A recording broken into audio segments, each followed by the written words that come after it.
Hello, everyone. I'm here today to talk about my lesson plan for my Education 516 class. The title of the unit is Attacking a Cover 3 Defense. So, I will be teaching basically a football concept.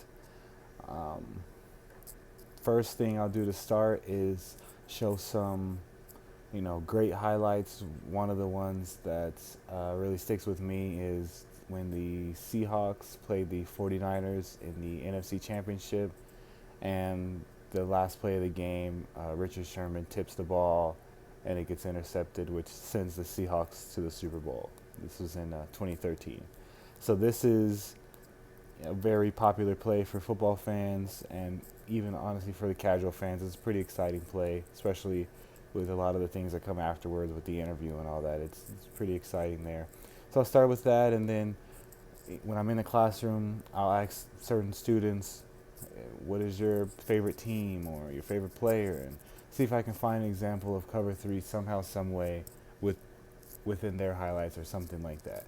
That would be the first step to try to kind of hook them a little bit, even for the people who aren't necessarily football fans.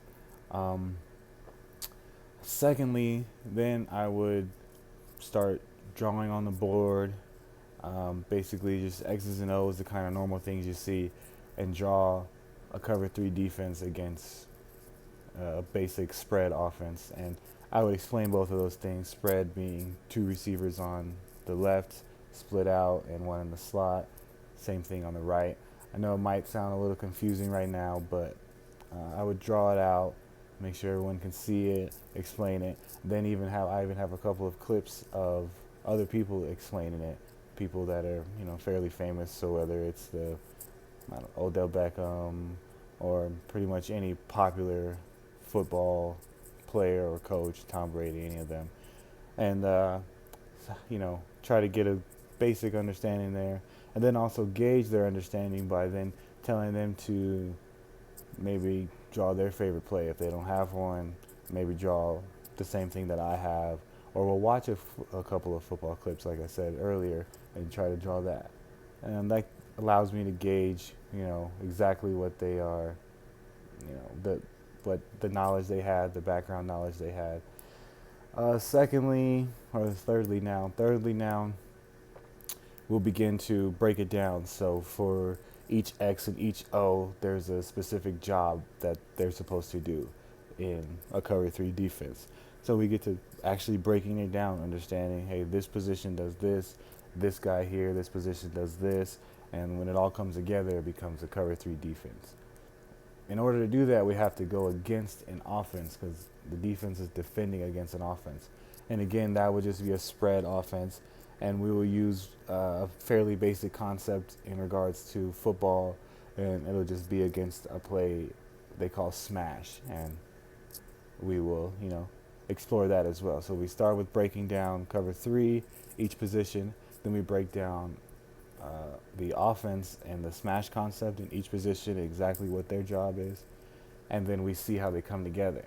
Then we will go back and watch the same clips and see if we can see those things happening. So if I go back to how I mentioned the play by Richard Sherman for the Seahawks versus the 49ers, that was a cover three play. So I go back and explain, and we see, hey, this guy here, Richard Sherman, for example, he did this job that we talked about that we know he's supposed to do. He did that there, which is why he was able to stop the offense from scoring, which then led them to the Super Bowl. It's because he did this, and we know that he's supposed to do this in a cover three, which is exactly what happened. And then we do the same thing for anything that they may choose as well, either the plays they choose or their favorite teams or anything like that.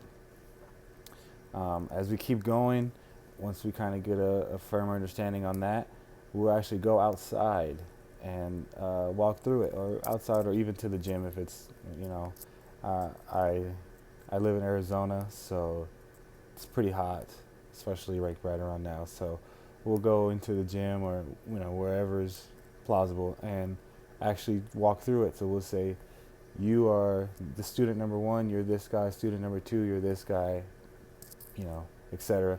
And say, okay, everyone should know their job and what they do.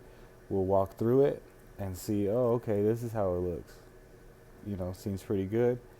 Then finally, when everyone has a good idea, everyone's okay, they understand it fairly firmly.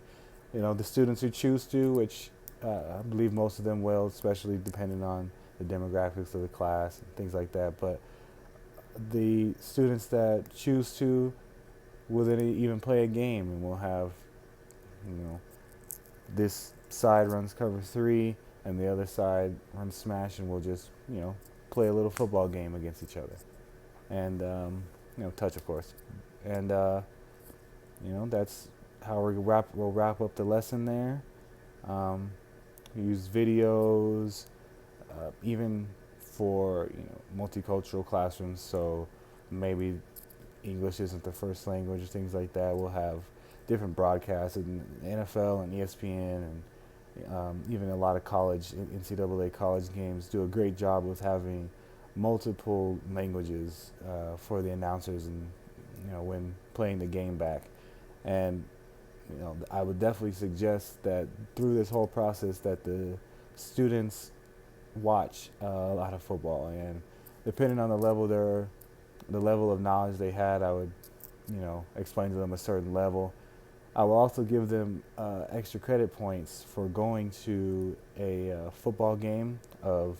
I'm planning on this being in high school, so going to a football game from the high school that they go to, and seeing, are they running cover three? Did this guy do his job? Did this guy do his job? And then coming back with a report from it. That kind of encourages them to go to more football games and understand football more. So for the beginning people who don't really understand much about football at all, at a very basic knowledge, I would suggest going to high school games. If they have a little stronger knowledge, college games, watching on TV, or even going. And if they have a really solid knowledge, then NFL games, either on TV or going, doesn't matter, just watching it.